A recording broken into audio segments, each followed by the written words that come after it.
¿Cómo están? Espero que se encuentren muy bien. Aquí estamos de nueva cuenta con otro de nuestros temas que son parte de nuestro programa de desarrollo humano, nuestro programa de creciendo con la familia, creciendo con la familia. Estamos aquí nuevamente haciendo trizas las distancias físicas para poder a través de la virtualidad y del internet acercarnos, entrar a sus casas, a sus hogares, pero sobre todo a sus mentes y a sus corazones, para poder compartir elementos, información que nos pudieran ayudar o dar un poco de guía en medio de toda esta vorágine que estamos viviendo.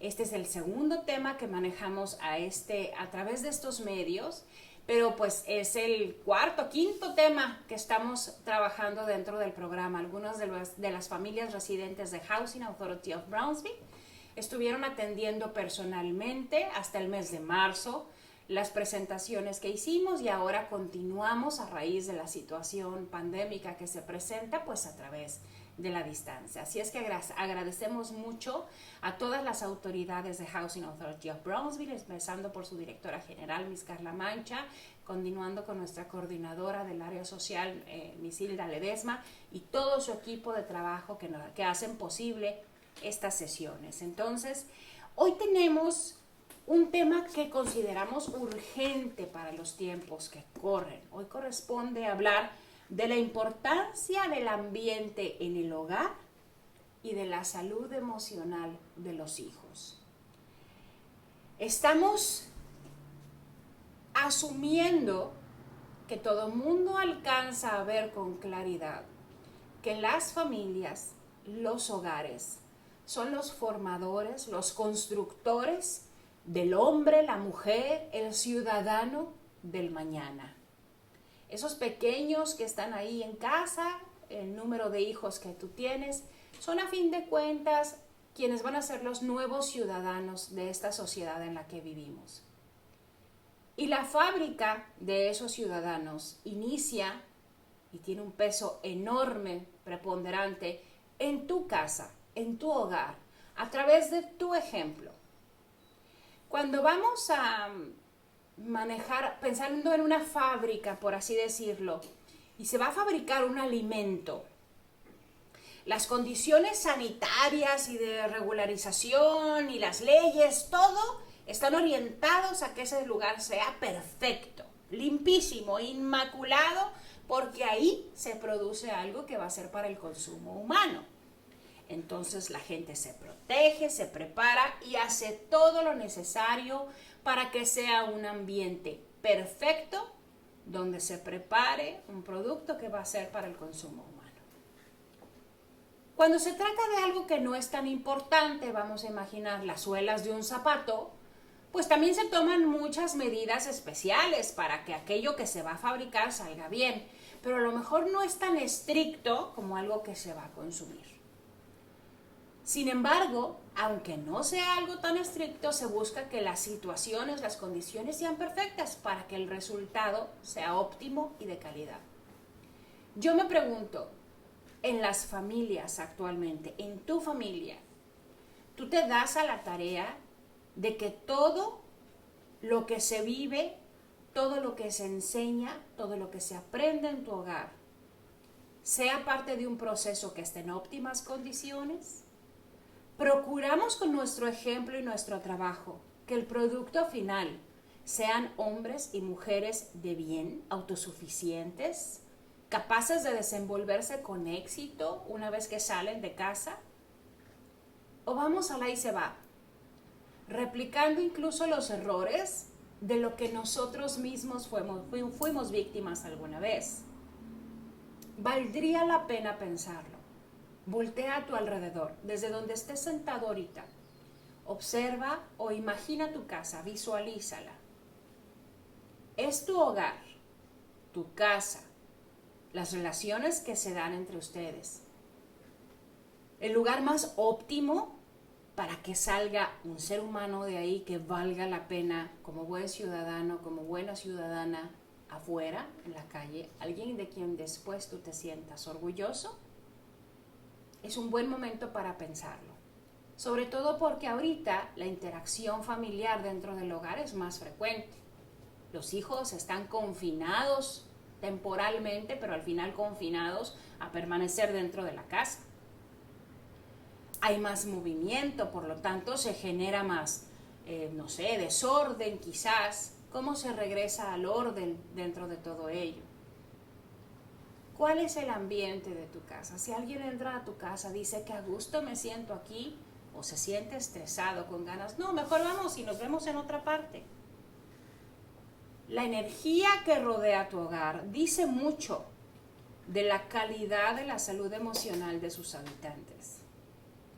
Las interacciones, cómo ves que se hablan, cómo ves que se dicen entre sí. Todo esto lo estamos manejando ahorita porque es importante reflexionar sobre la situación mental y emocional de cada uno de los miembros de tu familia. ¿Cómo andan las emociones en tu hogar? ¿Cómo andan las emociones contigo, con tu pareja, entre tus hijos, los pequeños y los más grandes? ¿Cuál es la situación de su salud emocional y mental? Por decirles algunos datos. Es interesante analizar. Hoy en día, el 20% de los jóvenes entre 13 y 18 años, aquí en los Estados Unidos, tienen actualmente algún problema de salud mental. Un diagnóstico que determina que hay un problema de salud mental. 20% en un país es muchísimo, es muy, muy alto. El 11% de los jóvenes en este país tienen algún tipo de desequilibrio emocional.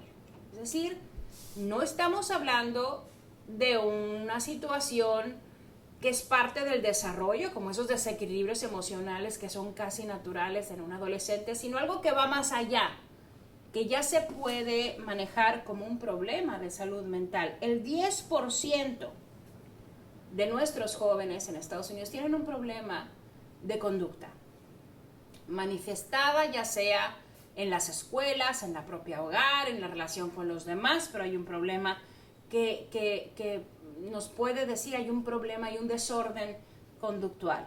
Y el 8% de los jóvenes tienen algún tipo de desorden de ansiedad.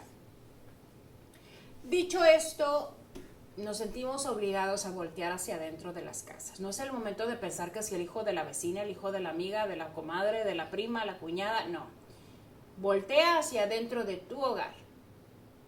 ¿Cuáles son las actitudes, conductas que tú observas, que tú mismo has decidido ignorar? Porque no quieres darte cuenta de cuál es la realidad. ¿Cuáles son esas conductas que siendo anormales son comunes en tu casa? Reacciones violentas, comentarios agresivos al grado de lastimar la integridad de los demás. Cosas que van más allá de un simple mal genio. Agresiones físicas o verbales que se presenten constantemente, que sean personas con las que no se puede dialogar. Cuando tenemos un desequilibrio así, incluso una tendencia natural hacia la depresión, cutting, intentos de suicidio, niños, niñas, jovencitos, que no los ves con esa energía, con esa vitalidad que rodea normalmente a alguien de su edad. Ahí tenemos que estar muy atentos porque el impacto de estos números que acabo de mencionar también se reflejan en los resultados que tenemos en materia de depresión y de suicidios en este país. Cada vez estamos teniendo un incremento mayor en el índice de suicidios entre los jóvenes desde los 9 hasta los 15 años. Elementos o fragmentos de edades que nunca habíamos tenido antes, con intentos o con verdaderos suicidios que llegaron a cometerse entre estas edades. ¿Qué está pasando? Mucha gente me dice, Patricia, ¿es acaso que la gente es más sensible a los problemas, a lo que le sucede? ¿Será que nos hemos vuelto como florecitas del camino, que todo nos afecta demasiado? ¿O es más bien que los problemas son más grandes hoy en día y la gente no sabe cómo enfrentarlos? La gente no tiene idea cómo manejarlos. Yo diría que hay un poco de las dos cosas. Cuando hablamos de una persona que no tiene la capacidad emocional para manejar los problemas de una forma menos agresiva, menos depresiva, menos incluso que atente contra su propia vida, no estamos hablando necesariamente de una persona débil de carácter, ni mucho menos. Estamos hablando de una persona que no encuentra cómo administrar sus emociones ante un problema que se le presenta en la vida. Hay gente, pongo un ejemplo, que sale adelante con dolor y con tristeza, pero sale adelante de la muerte de un padre, una madre, de un familiar, un ser querido, incluso de un hijo. Se arman de valor, viven su duelo, pero cuando esto ya va pasando, aprenden a vivir con la situación y salen adelante. Hay gente que vive en la situación de perder una mascota, un perrito, un gatito, que si bien es un miembro más de la familia de mucha gente, no encuentran la manera de salir de ese dolor. Entonces, cuando estás en una situación ahí, te das cuenta que a veces el problema no está en el tipo de situación que enfrentas, sino en la manera en la que tú mismo manejas las emociones ante un problema. Cómo administras tus emociones y cómo respondes a esa problemática que la vida te está presentando. Si queremos hacer individuos, hombres y mujeres, que sepan manejar de manera más hábil sus emociones, que no sean como florecitas del camino que cualquier coche que pasa las voltea y las tira, que queremos gente con más resiliencias en su vida, que tenga más capacidad de sobreponerse al dolor. Si queremos formar gente así, es necesario que formemos desde pequeños en nuestro hogar en una autoestima fuerte, en un conocimiento profundo de quién soy, cuánto valgo, cómo me identifico y cómo soy parte de un todo, no necesariamente el centro de un todo. Y dos, que esa persona, ese niño, esa niña que se está formando en casa, tenga la capacidad de expresar libremente sus emociones desde el hogar. Cuando empezamos como padre a reprimir emociones en casa, comentarios como los niños no lloran, usted deje de estar de chillón, los niños no lloran, y enseñamos con ese tipo de actitudes a reprimir situaciones. Cuando le decimos a la jovencita, ya, no pasó nada, lo bueno es que no pasó de ahí, ya ni digas nada, no digas que el primo te quiso hacer esto porque esto se va a hacer mayor problema. Simplemente ya no lo veas, casi que voltea para otro lado y hagamos como que esto no sucedió. Cuando actuamos de esa manera, estamos enseñando a nuestros hijos a reprimir emociones, a contener sus sentimientos, a esconder dolores. Y eso no genera otra cosa más que una olla de presión que tarde o temprano y de manera equivocada y de manera agresiva y en el lugar menos adecuado y con la persona menos adecuada va a fluir, va a salir.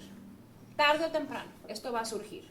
Entonces, cuando eso sucede, necesitamos nosotros garantizar que dentro de nuestras casas, dentro de nuestro hogar, de verdad estemos permitiendo que fluyan las emociones de nuestros hijos. Es decir, que nuestros hijos sean capaces de decir, me siento triste, me siento mal por lo que pasó, me siento avergonzado por lo que hice, sin sentirse juzgado, sometido a los juicios de los demás.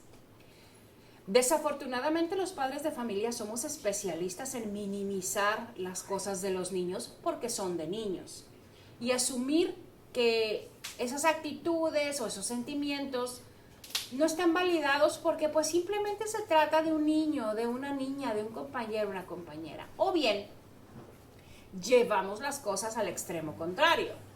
Le pasa algo en la escuela a la criatura, tiene un problema con un compañero y en lugar de simplemente hablarlo con la maestra, el maestro, vaya, queremos casi que llegue la policía y levante a esa otra criatura porque se atrevió a ofender a mi niño. No es manteniéndonos en las orillas de la conducta como somos mejores o peores padres. Es tratando de mantenernos más hacia el centro, ayudando a nuestros hijos a que aprendan de las circunstancias, a que manejen de manera más sana sus emociones, permitiéndoles expresarse, decir, sentir libremente en casa y enseñarles en qué momento y en qué dimensión es válido hacer una situación más grande o más pequeña de acuerdo a lo que ellos sienten con sus emociones. Entonces, lo que está pasando hoy en día, lo que estamos viendo hoy en día, que hoy se expresa o se manifiesta o nos enteramos tanto a través de los medios de comunicación, de las redes sociales, es una consecuencia de un mal manejo emocional. Desde el hogar estamos teniendo problemas para que nuestros muchachos desarrollen herramientas de inteligencia emocional. Que inteligencia emocional no es otra cosa más que la capacidad de saber administrar, de saber gestionar las emociones en intensidad, en existencia, en poder identificar qué es lo que siento, hacerlo con la persona correcta, en el momento correcto y por las razones correctas. Las familias están ofreciendo entonces ambientes muy poco saludables para que sus hijos sean hombres y mujeres sanos emocionalmente hablando en el futuro. Cuando una mamá decide soportar, aguantar vejaciones, agresiones, golpes, en aras de que no falte el papá en la casa, no está ofreciendo con ello una salud emocional correcta dentro del hogar. Por mucho que sea el padre o por mucho que sea la madre, porque también sucede hacia las mamás, madres que no se procuran en el bienestar de los hijos, madres ausentes, madres que creen serlo solo porque están ahí beligerando constantemente, peleando constantemente en favor de los hijos. Eso no hace una buena madre. Y cuando hacemos eso, no estamos ofreciendo un ambiente adecuado para el desarrollo de nuestros hijos. Solapar a un hijo, tapar a un hijo en cuanto a sus faltas, no te hace una mejor madre. Educar es nuestra función. Ayudarles a vivir las consecuencias de sus propios actos es nuestra función. Entonces, tenemos lo que tenemos hoy en día en la sociedad porque muchas familias no están ofreciendo a sus hijos ambientes dignos de relación. Lo vemos todos los días, cuando la vecina, las señoras empiezan a hacer de palabras, a pelear entre ellas y enfrente de los hijos hay una criatura llorando por un lado y las dos tiradas en el piso agarradas de los pelos. ¿En qué momento crees que una escena así le va a educar o le va a enseñar algo positivo a tu hijo? Ver a su madre rodando por el piso o diciéndole de palabras altisonantes al vecino, a la vecina o a la persona que se metió con ellos en algún momento del día y que los agarró de mal genio. ¿En qué momento piensas tú que una escena así le hace bien a un niño? ¿En qué momento crees tú que a un niño pequeño le hace bien estar escuchando videos, canciones o a la mamá simplemente hablar de manera agresiva, altisonante, poco amorosa con respecto a algo? ¿Cómo podemos creer que así se fabrica un buen ciudadano? Que así se fabrica un buen ser humano del futuro. Cada vez más niños están siendo medicados por diagnósticos relacionados con su salud mental. Está creciendo de manera importante el número de niños que ahora sí ya son clínicamente diagnosticados como estresados. El estrés no es una palabra que jamás debería estar ligada al concepto de niño, de ser niño. Un niño no tiene por qué vivir el estrés. A un niño se le ha generado un estrés de acuerdo a las condiciones de vida que se le están ofreciendo. Entonces, si estamos teniendo que medicar niños por estrés desde los 7, 6 años de edad, algo está mal en nuestras casas y tenemos que cambiarlo, tenemos que transformarlo. Estamos siendo La primera generación de niños, fíjense bien, nosotros, los adultos, somos una generación de niños que recibió alguna vez regaños de sus padres. Pero también somos la primera generación de padres que estamos sometidos a las órdenes de muchos niños. Tenemos la equivocada creencia de que en tanto yo le hago creer a mi hijo de que es especial, que es lo máximo, él es el centro de todo, todos los demás son nada comparados con él, y le sigo alimentando no su autoestima, sino el ego, que son cosas muy diferentes, pienso yo entonces que voy a tener en el futuro un jovencito, una muchachita que no se va a dejar de nadie. Cuando alimento el ego, lo único que tengo es un niño que parece un globo de gas. Cualquier bronca a la que se presente lo va a tronar. Punto. Cuando tengo a un hijo que está formado con una alta autoestima, tengo entonces un hijo que va a salir adelante de los problemas, que se va a tropezar y se va a poner de pie y va a continuar. Y es un hijo que no se va a sentir más, pero tampoco menos que nadie. Que no se va a dejar humillar, pero que tampoco va a ser agente de humillación de los demás. Y eso hay que decirlo como es. Que le digas 20 veces al día a tu hijo que es lo máximo, no necesariamente es lo que alimenta su autoestima. Alimenta su ego, no su autoestima.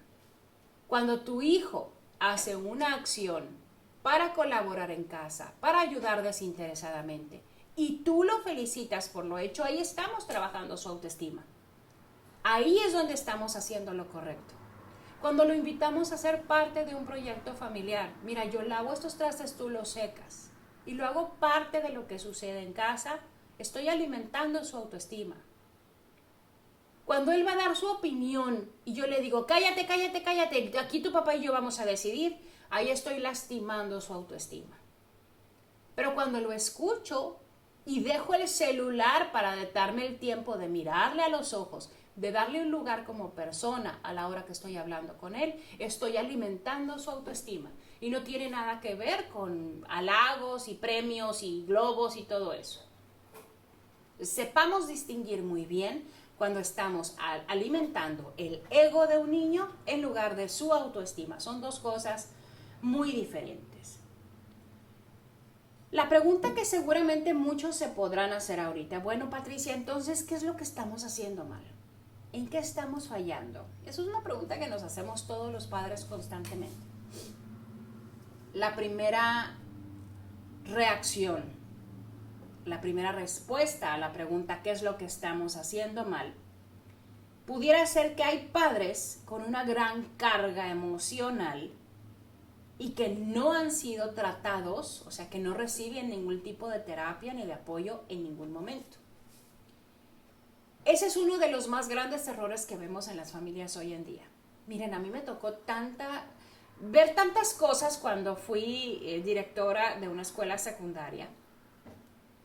Papás que venían a quejarse de la conducta de sus muchachitos, de sus hijos, de lo que estaban sacando como calificaciones en la escuela y demás.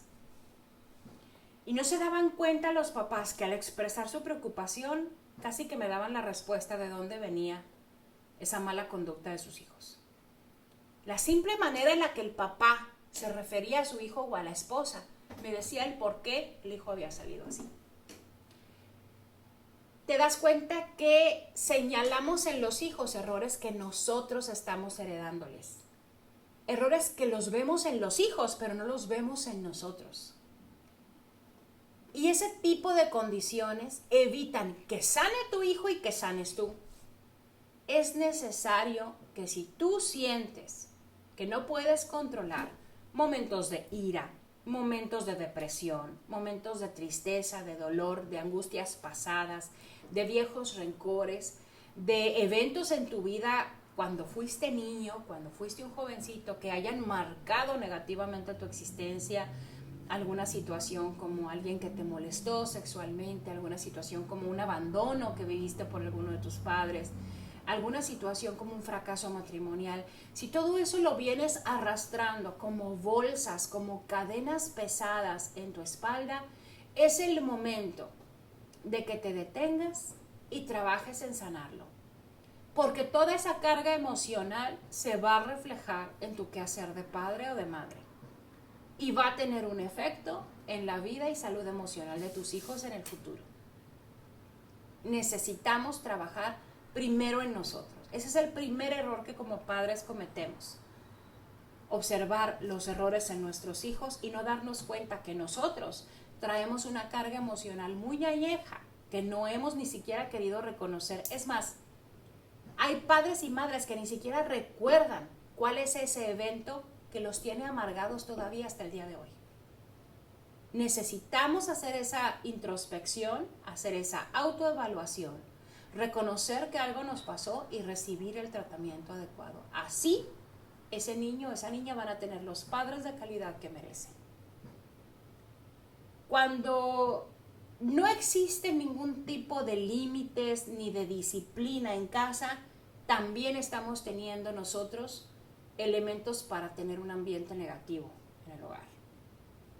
Los límites y la disciplina en casa no necesariamente se refieren a que tú pegues el grito, a que avientes el chanclazo, a que des el cintarazo, a que metas la cachetada. No. La gente cree que el imponer límites es ejercer la fuerza física. Hablar de disciplina en el hogar es hablar primeramente de orden. Y hablar de orden implica poner el ejemplo. No podemos nosotros mismos ser parte de lo que queremos evitar en casa. Pongo un ejemplo.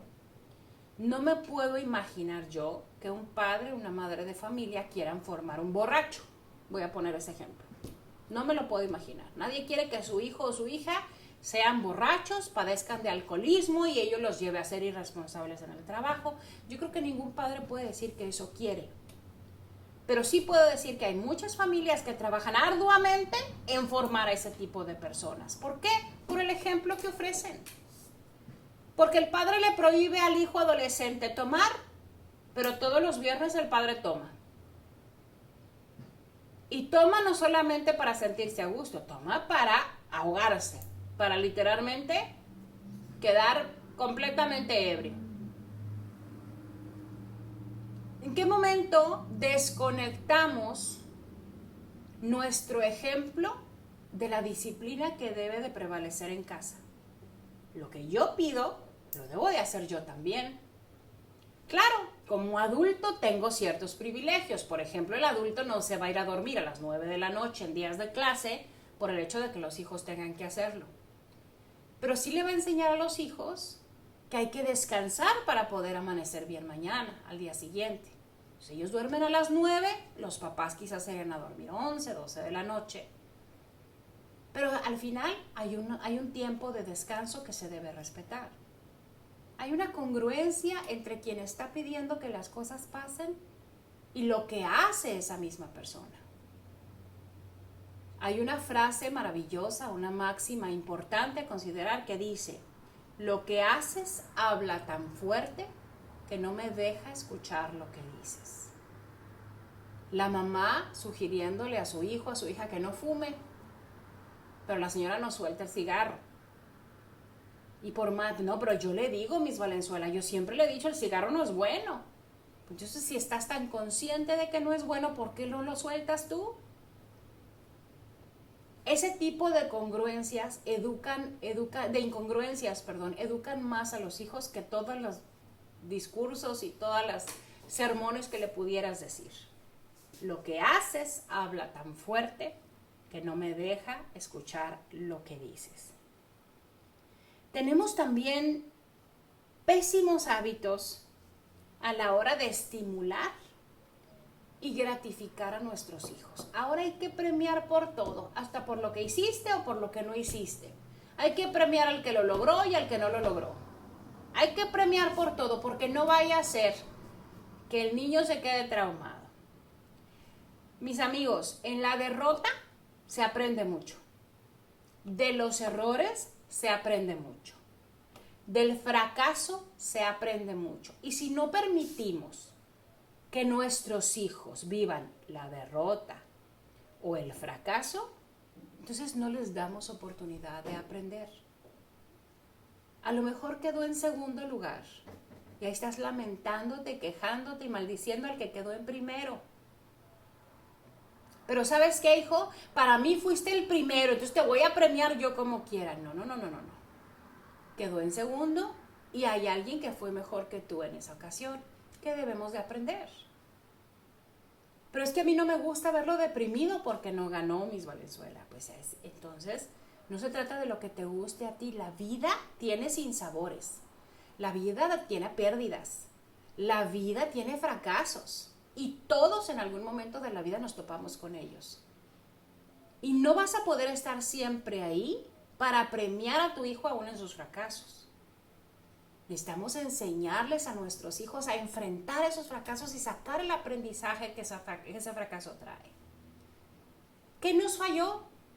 ¿Qué aprendiste? ¿Tú qué crees que pudiéramos hacer mejor la próxima vez? No importa, vamos a aprender de esto, a veces se gana, a veces se pierde. Sí, entiendo que te sientas muy mal, pero el día de mañana te vas a sentir mejor porque vamos a luchar por hacerlo cada vez más bien. No podemos estar premiando por todas las criaturas. Es una falsa gratificación. Es un absurdo, porque en la vida las cosas no se presentan así. Entonces, mantener al niño siempre lleno de globos por lo que él no logró, para que no se sienta mal, no funciona. Cuida sus emociones, cuida sus sentimientos, escúchale y valida lo que siente, pero no gratifiques o no estimules cosas que no tienen sentido. Permíteles aprender de los fracasos y de los errores y acompáñale en el proceso de sanar ese fracaso y ese error. Acompañar, no estar ahí para gratificar y para estar premiando y para volverle a decir es que nadie como tú eres el más hermoso. No.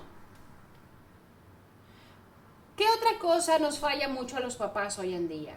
Ofrecemos, la verdad, muy poca estabilidad. Tengo familias que se construyen y se destruyen con demasiada rapidez. Apenas por una situación de divorcio que es necesario, ya inmediatamente, en menos de unos meses, el papá ya está con alguien más, la mamá ya está con alguien más, y el niño todavía ni siquiera sale del duelo del hecho de que sus padres ya no están juntos, cuando ya tiene que lidiar con el duelo de la nueva felicidad de los papás. Y queremos que los papás lo vean todo perfectamente, que los hijos vean todo perfectamente bien, pues porque el papá es feliz y porque la mamá es feliz. Pero se trata del hijo. Son las emociones y sentimientos de un niño que apenas está saliendo de la sensación de pérdida que tiene de la familia como él la conocía. Y ya lo estamos obligando a que asuma una nueva realidad. Estamos pasando de una cosa a la otra muy, muy rápido. En una ocasión, y esto es verídico, precisamente en mis años como directora de secundaria, uno de mis alumnos tuvo un pequeño accidente. Y le dije, necesito el teléfono de tu mamá para poder localizarla, avisarle lo que pasó. Y me contesta de maestra, a mi mamá no la va a hallar ahorita. Ella no está en la casa. Bueno, dame el teléfono de tu papá. Y me dice, ¿cuál papá? Pues, ¿cómo que cuál? Pues, ¿cuántos tienes? Está mi papá que me engendró. Pero está mi papá, que es mi abuelo, el que me crió. Pero también está mi papá, que es el nuevo esposo de mi mamá, al que mi mamá me obliga a decirle papá. ¿Cuál número quiere? Y el muchacho ya en secundaria, lo tenía muy asimilado, que esa era su realidad. Y de verdad yo rascándome la cabeza junto con él, pues ¿a quién le hablamos? ¿Sabe a quién? Llámele, me dijo. Llámele a fulano. ¿Y quién es él? Es el exnovio de mi mamá, pero él me cuida a mí como si fuera yo su hijo. Fritos, todos fritos, o sea, no es posible que en un jovencito de escasos 13, 14 años ya haya que asimilar tantas cosas. Las estructuras las volteamos como si fuera un pancake, así rapidito, a lo que sigue, venga. Y ese es otro grave error. que cometen muchas familias en aras de salir de un dolor para moverse rápidamente a una realidad distinta sin tener que haber asimilado todavía, sin haber procesado el cambio en sí. Ah, pero yo me siento muy bien porque me saqué la espinita de lo que me hizo aquel. Ah, pero yo me siento muy bien porque me vengué de lo que me hizo aquella. En la paternidad, el egoísmo no cabe.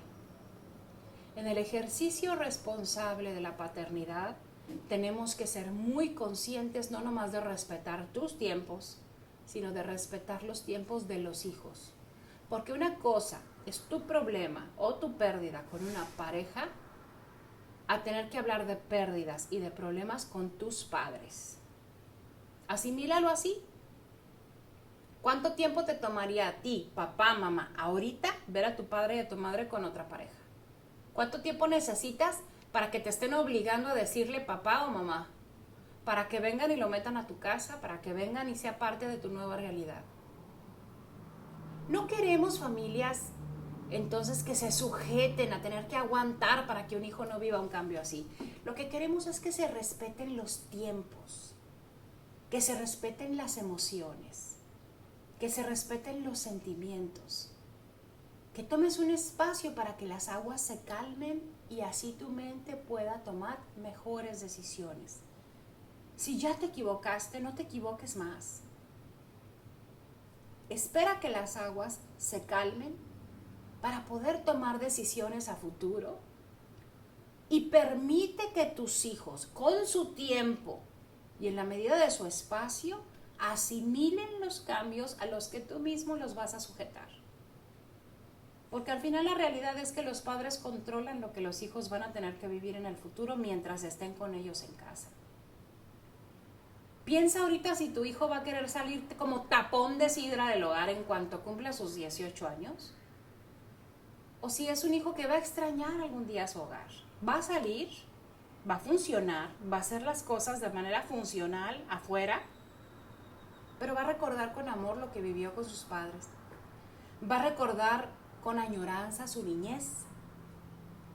Va a recordar sus relaciones afectivas en casa como un ejemplo a seguir, como algo que él quiere replicar en el futuro. Pregúntate todo eso para saber si las condiciones en tu hogar son saludables o no. Otra sugerencia más. Manténganse alertas a las pequeñas señales que nos dan los hijos. Si uno de tus hijos se pone triste por algo, es común, es normal. Si esa tristeza continúa por tiempo exagerado, es común, pero no es normal.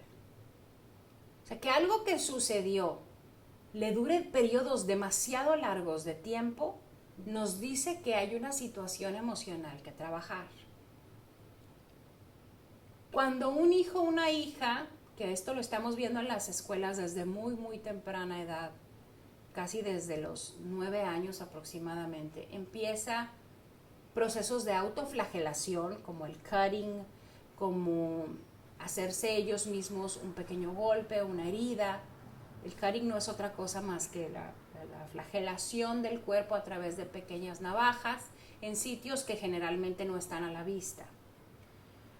El cutting se ha vuelto una tendencia, casi una moda entre los muchachitos desde cuarto, quinto año de primaria, pasando por toda la middle school hasta high school. Y digo que se ha vuelto una moda porque el móvil del cutting ha cambiado. Originalmente, el cutting o el hecho de hacerte pequeñas cortadas es una patología que se detecta especialmente en un jovencito a cierta edad, donde se libera a través de una cortada la sensación de dolor.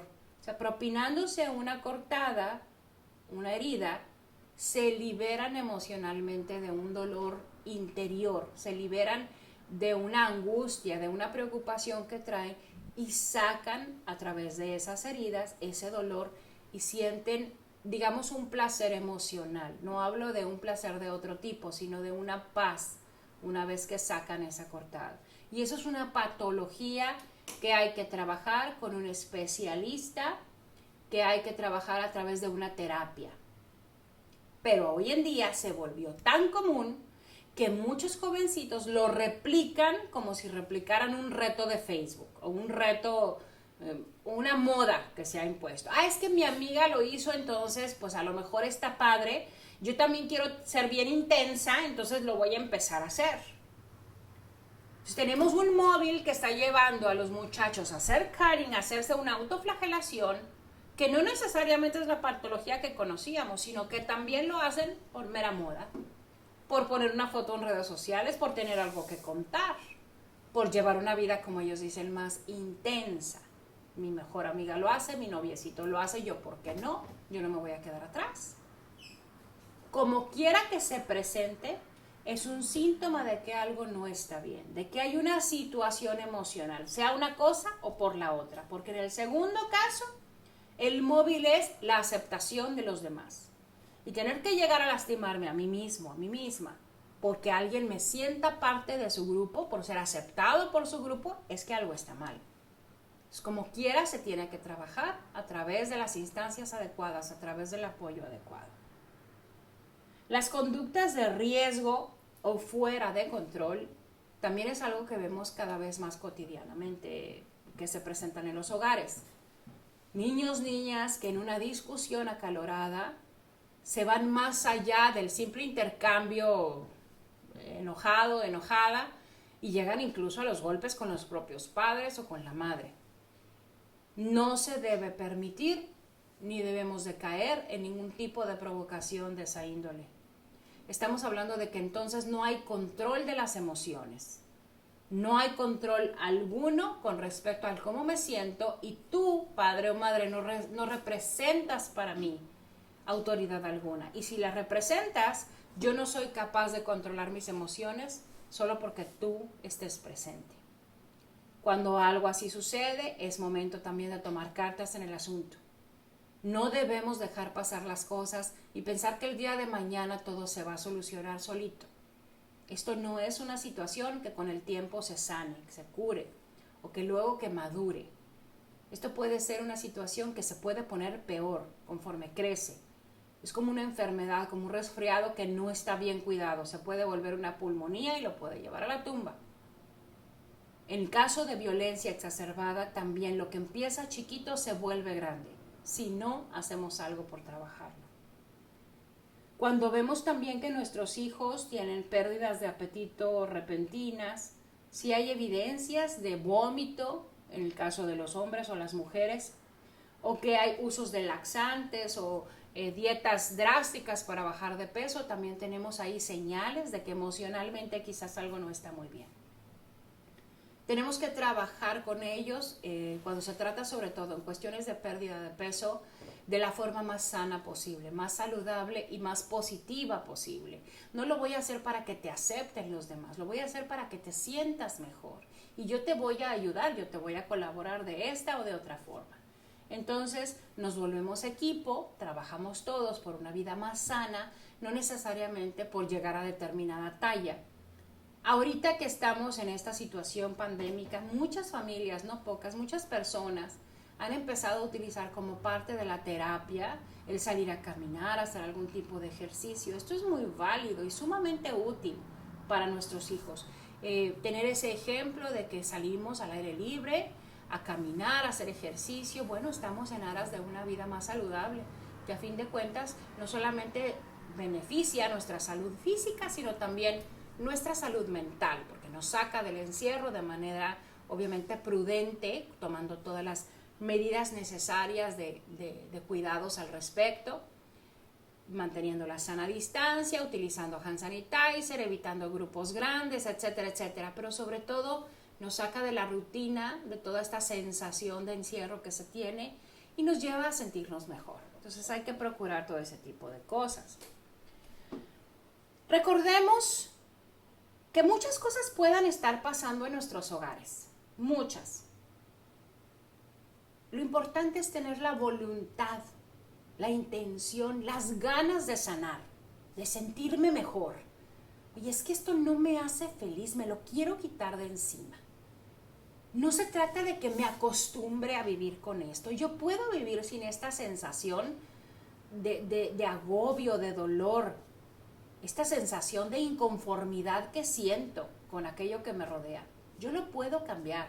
Recuerden ustedes, sanar no significa que un daño nunca existió. Sanar significa que ese daño no va a controlar mi vida, ni la va a hacer miserable para siempre. Aquello que viví, por más traumático, doloroso que haya sido, yo lo puedo superar. Voy a reconocer que existió, voy a reconocer que me pasó, pero no voy a sujetar mi vida entera en torno a ese dolor. Voy a trabajar, voy a hacer algo por salir adelante y sobre todo lo voy a hacer por beneficio de mis hijos, para no heredar cargas emocionales, para no heredar una enfermedad emocional que los lleve a ellos a repetir una y otra vez el mismo patrón que yo viví. ¿Qué les recomendamos? Ya aterrizando nuestro tema, ¿cuáles son las sugerencias que podemos hacer? Recuerden lo que siempre les digo. En estas sesiones detonamos reflexiones, detonamos pensamientos, detonamos conversaciones en el hogar, pero no damos recetas. Yo no puedo ir a tu casa a imponer reglas o a cambiar las cosas porque yo no vivo ahí. A través de toda esta información tú tienes que decidir, tienes que analizar las cosas y tomar las medidas que tú consideres pertinentes. Incluso si alguna de esas medidas pertinentes es acercarte al trabajo terapéutico, entrar al trabajo formal de sanación de alguna situación que amerita terapia psicológica, que no tiene nada de vergonzoso ni es un fracaso, es al contrario, es la muestra más adulta, más responsable que puedes tener de que quieres salir adelante a pesar de lo vivido. Por ello, lo que nosotros hacemos aquí es intercambiar ideas y hacer sugerencias o recomendaciones. Pero la última palabra la tiene usted. Primero, eduque en la responsabilidad y en la independencia. No eduque usted hijos para que siempre estén dependiendo de la madre o del padre. Todavía en la edad adulta encontramos muchos adultos disfuncionales que necesitan de alguien que tome las decisiones por ellos, que necesitan que alguien los saque de los problemas en los que se meten. Porque la madre, porque el padre decidieron que ellos serían siempre los que los iban a ayudar. Y el día que el padre y la madre no están más, bueno, pues es el esposo o es la esposa los responsables de estar sacando a esa gente de problemas. Ahí tenemos un adulto perfectamente disfuncional, no sirve para nada, no soluciona, no resuelve, no decide, no cambia. Entonces, desde el hogar, ayuda a que tus hijos sean más independientes. Déjese de hacerlo usted porque el niño está chiquito. Déjese de hacerlo usted porque a él le queda muy feo.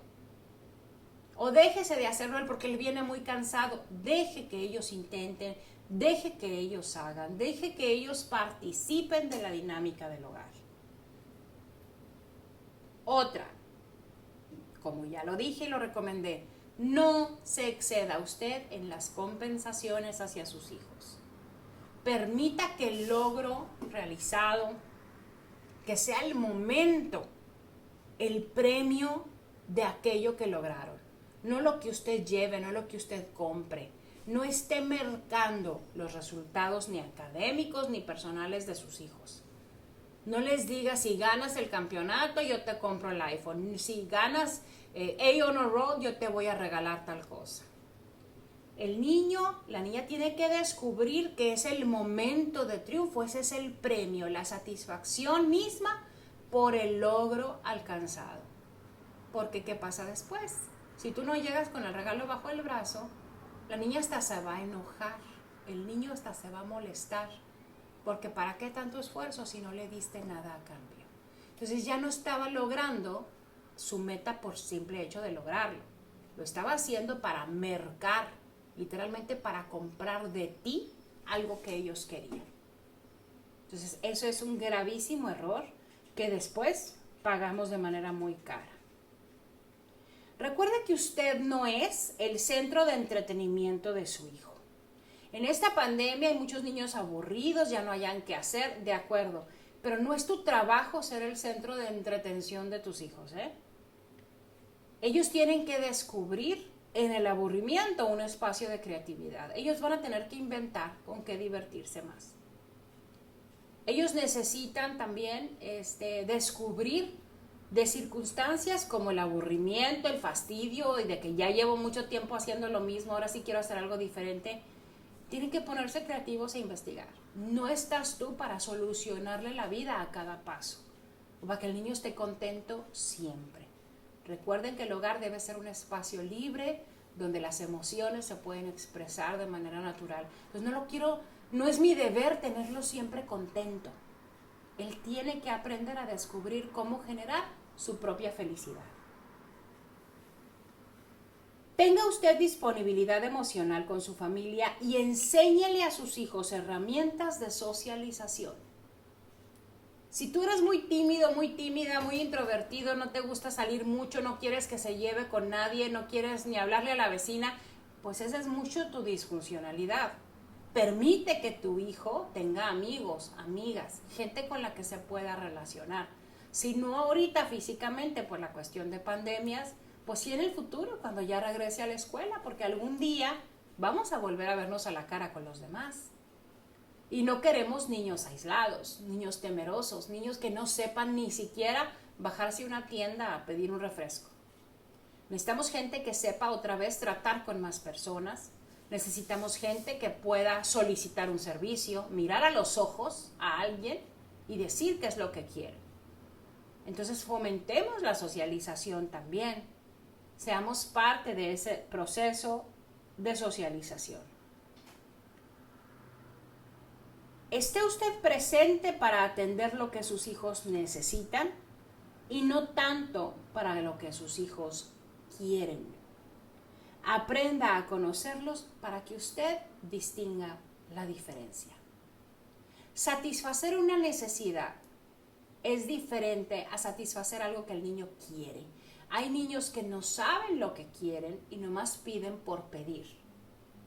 Y se vuelve un trabajo muy pesado, además de muy caro, para un padre de familia, estar al trote siempre queriendo complacer lo que mi hijo quiere. Los padres estamos para satisfacer necesidades, no para cumplir caprichos. Entonces no vuelvas a tu hijo una maquinita que siempre pide y tú no eres capaz de detener esa necesidad de querer, porque eso es querer llenar un vacío que nunca jamás se va a llenar. Y así, mis amigos, mis queridísimas amigas, estamos ahorita enfrentando una nueva realidad, como muchos la denominan, donde también se nos da la oportunidad de tiempo y de espacio de controlar y manejar mejor lo que nos rodea. No nada más de pintar una recámara, de cambiar algo en tu casa, porque estamos ahorita en tiempo de hacerlo, sino de cambiar en sí el ambiente y la dinámica que prevalece en muchas familias. Rompamos los ciclos destructivos. Construyamos ciclos constructivos que nos lleven a la fabricación, a la creación de ese ciudadano, de la ciudadana que tanto necesita nuestra comunidad. De esa gente funcional, que es capaz de ser autosuficiente, de valerse por sí mismo y por sí misma, pero que también toma en cuenta las necesidades de los demás. Esa gente que no siempre es el centro de algo, sino que se sabe parte de un todo. No somos el centro ni el fin último de nada. Somos parte de una dinámica en este planeta que ahorita necesita como nunca de una respuesta conjunta, donde todos seamos más adultos, donde todos seamos más conscientes, donde todos nos ayudemos mucho más para poder salir adelante de esta situación. Pues con esto llego a mi fin. Con esto termino mi participación en este nuevo tema. Los invito a que sigan viendo todos los demás temas que vamos a estar presentando y compartiendo para ustedes.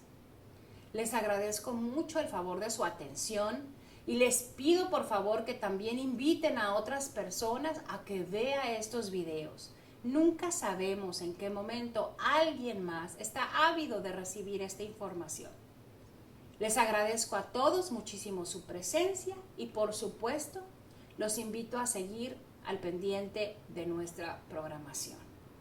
Muchísimas gracias y que tengan todos ustedes un excelente día. Muchas gracias.